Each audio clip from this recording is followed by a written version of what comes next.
एक बार की बात है, एक गांव से एक बारात गई।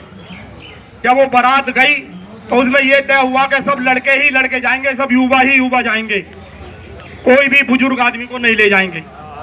लेकिन जब सब लोगों ने बहुत कहा तो उन्होंने कहा भाई एक आदमी को, बुजुर्ग को, किसी को तो ले चलो। उन्होंने कहा नहीं, किसी बुजुर्ग को नहीं ले जाएंगे। जब ज्यादा दबाव बनाया तो एक बुजुर्ग को ले गए। जब उस बुजुर्ग को ले गए तो उसे एक ट्रंक के अंदर बंद करके ले गए और उसमें ट्रंक में छेद कर लिए।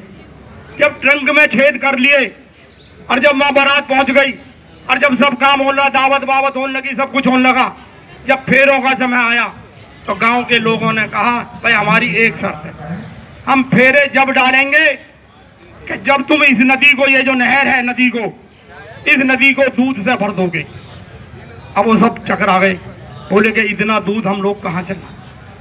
जब वो सब लोग चकरा गए, इतना दूध हम कहाँ से लाएं, उनके दिमाग में आया भाई एक बुढ़े बुजुर्ग आदमी हैं जो हमने ट्रंक में बंद कर रखे हैं, उनके धोरे गए और उनसे बोले बाबा ऐसा कोई उपाय बताओ, ये तो बिहार रुक गया। उन्होंने की क्या वजह है? वो ये कह रहे हैं कि दूध, इस नदी में दूध भर दो और पानी को निकाल दो। उन्होंने कहा तो एक काम करो। उन्होंने कहा एक काम करो। उन्होंने क्या? उन्होंने कहा कि उनसे ये कहो कि आप इस नदी को खाली करो और हम दूध लेके आ रहे हैं। अब जाके उन्होंने यही बात उन्होंने कह दी। जब उन्होंने ये बात कही तो बोले भाई वो खुर्राट कहाँ, वो बुढ़ा कहाँ, बुजुर्ग आदमी कहाँ है? उन्होंने कही भाई नहीं, कोई बुजुर्ग नहीं, ऐसा तो हो ही नहीं सकता। अगर बुजुर्ग नहीं है तो ये तुम पे उत्तर आ ही नहीं सकता। तो हम लोगों को केवल एक बात सोचनी है कि हमें ऐसे अपने बच्चों को संस्कार दें। भले हमारी आज यही स्थिति है कि बच्चे नहीं सुनते। एक छोटी सी बात है कि पहले बच्चे हमारी सुनते थे, अब हमें उनकी सुननी चाहिए। अब हमें उनके तरीके से चलना चाहिए अगर अपना जीवन बढ़िया बनाना है।